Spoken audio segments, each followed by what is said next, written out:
7 de la mañana, 4 minutos, iniciamos el diálogo con nuestros invitados y saludamos al asambleísta Eliseo Azuero, que está con nosotros, es vicepresidente de la Comisión de Fiscalización. ¿Cómo le va, asambleísta? Buenos días. Buenos días, Javier, un placer saludarlo. Gracias. Un feliz año para usted y los ecuatorianos. Igual para usted, un buen año y gracias por aceptar la invitación. La Comisión de Fiscalización va a analizar ya el tema del juicio político contra la presidenta del Consejo Nacional Electoral. ¿Cuándo se van a reunir? Efectivamente, el día de mañana la señora presidenta de la Comisión nos ha convocado para calificar el juicio político y también para establecer el cronograma de trabajo que debe realizarse alrededor de esta investigación y juicio político, que puede terminar en dos espacios, es decir, sugiriendo el juicio político, en su defecto provocando el archivo. Ahora, ¿qué es lo que van a analizar básicamente? Porque entiendo el CAL ya hizo lo suyo, corresponderá entonces a la comisión. A ver, el CAL no valora las pruebas.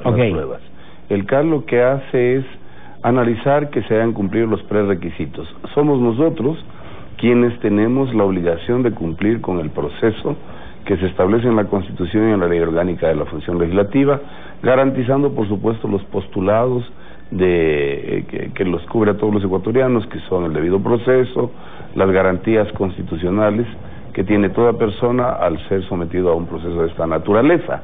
En consecuencia, nosotros iniciamos sustanciando las pruebas, pediremos la comparecencia de personas que vienen en condición de aportantes de pruebas de cargo y también las de descargo.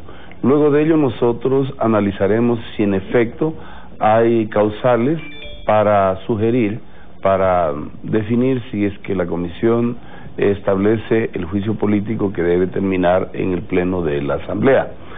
Y de no ser el caso, igualmente, como ha ocurrido en anteriores oportunidades, sugerir el archivo. El archivo que obviamente dependerá de lo que ustedes resuelvan dentro de la comisión. Los argumentos que han expuesto los asambleístas que promocionan este juicio político, ustedes los conocen. ¿Cuál es la lectura que le dan a priori?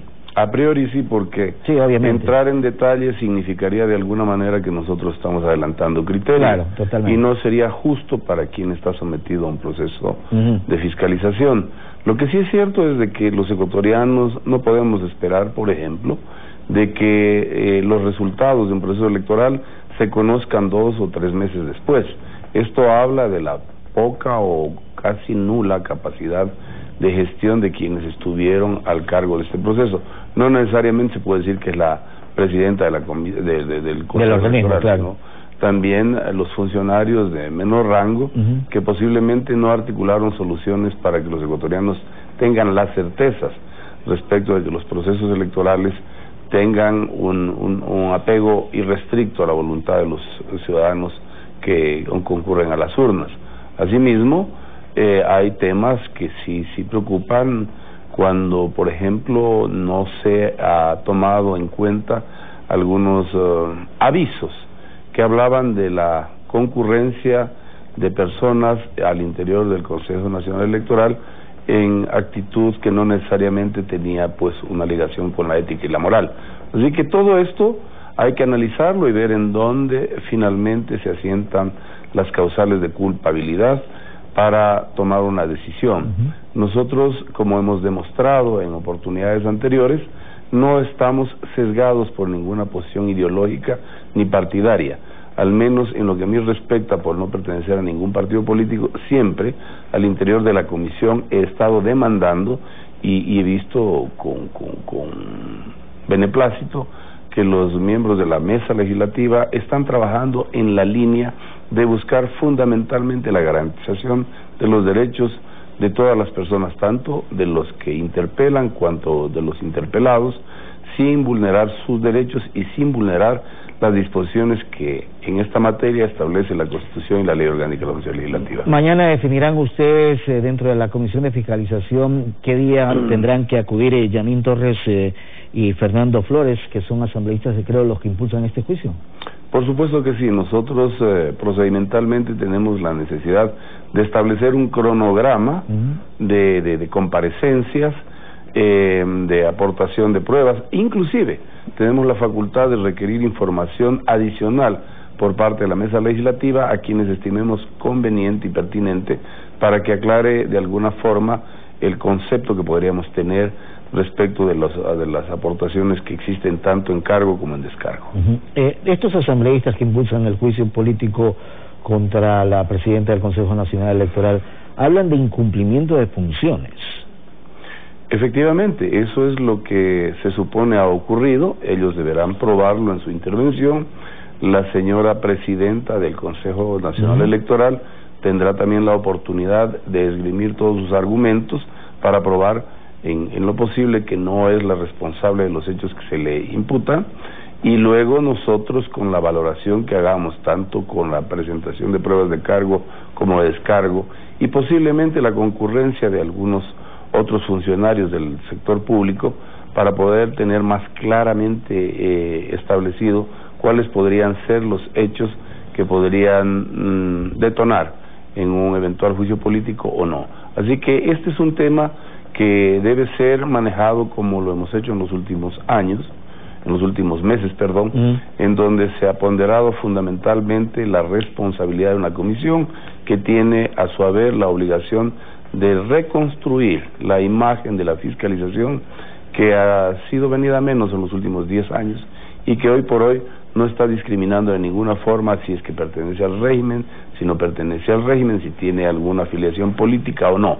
Lo que nosotros buscamos es sustanciar nuestra participación en base a hechos concretos que podrían derivar en los temas que he referido. Claro, básicamente este incumplimiento de funciones, de acuerdo a estos asambleístas, es por los escrutinios realizados en marzo del 2019 en la provincia de Los Ríos, básicamente.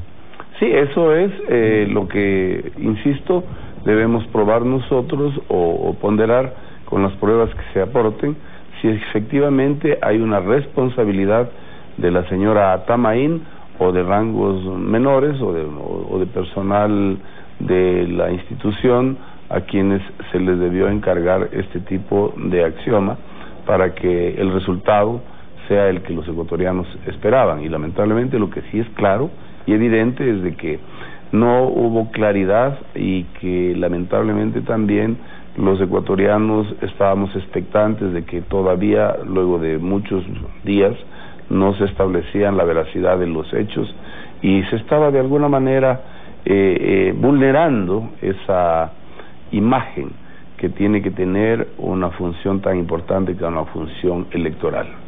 Y a propósito de la función electoral, y ya apartándonos del tema del juicio político, ¿estas reformas al Código de la Democracia van a fortalecer el sistema como tal para las próximas elecciones asambleístas? De ninguna manera. Para mí esto es más bien un retroceso, y me explico mejor. Combinarle a usted y a quienes nos escuchan y nos ven a votar por listas cerradas sencillamente nos demuestra que en vez de permitir que nosotros discernitivamente, o sea, con la discrecionalidad que tenemos, podamos elegir entre listas, escoger a los mejores hombres y mujeres, ahora se nos combina a escoger, porque existe una sola persona que encabeza una lista, a escoger entre listas, entre listas de manera cerrada. Es decir, esto a mí me parece que es irresponsable. Lo dije, tal vez sea el único que les ha dicho dentro del hemiciclo de la función legislativa, de que no me parece que es un retroceso, porque la facultad que tenemos los ecuatorianos es de ver cuáles nos deben representar de manera digna, de manera específicamente adecuada para el interés nacional, y en este caso particular pues solo habría de tomarse en cuenta la primera persona que encabeza la lista, y después de la segunda, la tercera, la cuarta, la quinta, puede sencillamente estar personas que no necesariamente van a ayudar o a aportar a la mejora sustancial del quehacer político en la Asamblea y en las otras instancias en donde se vota entre listas. Lo que reflejaría entonces que no nos dan la oportunidad a escoger sino a una sola lista, ese es el tema, ¿no? Ese es un tema bastante complejo. Complicado. Yo creo que fue bastante atrevido, por decirlo menos, pero ya se lo usó antes, proponer, ¿no? a eso. Sí se lo usó y no tuvo el éxito que se presumía. Se decía de que era para fortalecer la institucionalidad de los partidos políticos, y usted sabe que eso no ocurre.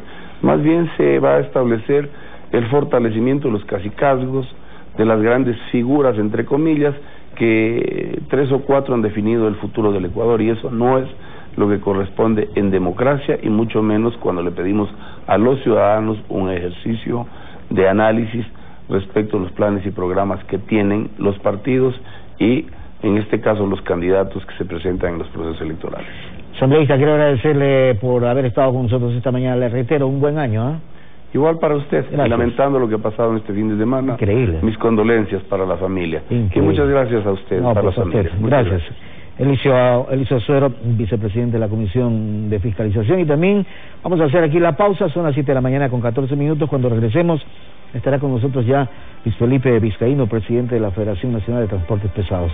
Ya volvemos.